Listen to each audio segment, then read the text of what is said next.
तिला आम्ही प्रोत्साहन कायमच देत आलो आणि याच्या पुढेही देणार आहोत की तू लिही, तुला जे लिहायचं व्यक्त व्हायचं तू व्यक्त हो, आपल्याला जसं शक्य आहे तसं आपण पब्लिश वगैरे करण्याच्या प्रोसेसमधनं बाहेर पडतो.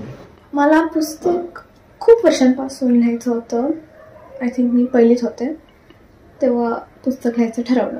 मला ऑलवेज फिक्शन ॲडव्हेंचर लिहायचं होतं, म्हणून थोडंसं फ्लॅश आउट करायला इन्स्पिरेशन घेतलं इकडनं तिकडनं आणि झालं. कॅरेक्टर्स फॉर्म झाले, त्यांना डेव्हलप करताना नवीन प्लॉटचे आयडियाज पण सुचले.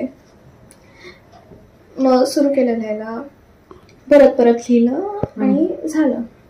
आई म्हणून मला असं वाटतं जशी ती माझी मुलगी आहे तसं तिलाही स्वतःला असं वाटतं की अरे हे माझं काहीतरी बेबी आहे आणि हे पूर्णत्वास येते. ती पण खूप क्युरियस आहे, अँक्शियस आहे. तशीच मी सुद्धा त्याबाबत आहे, कारण ती माझ्या मुलीचं ते पहिलं असं काहीतरी उमलतंय, पहिलं येतंय. सो मलाही खूप त्याच्याबद्दल उत्सुकता आहे.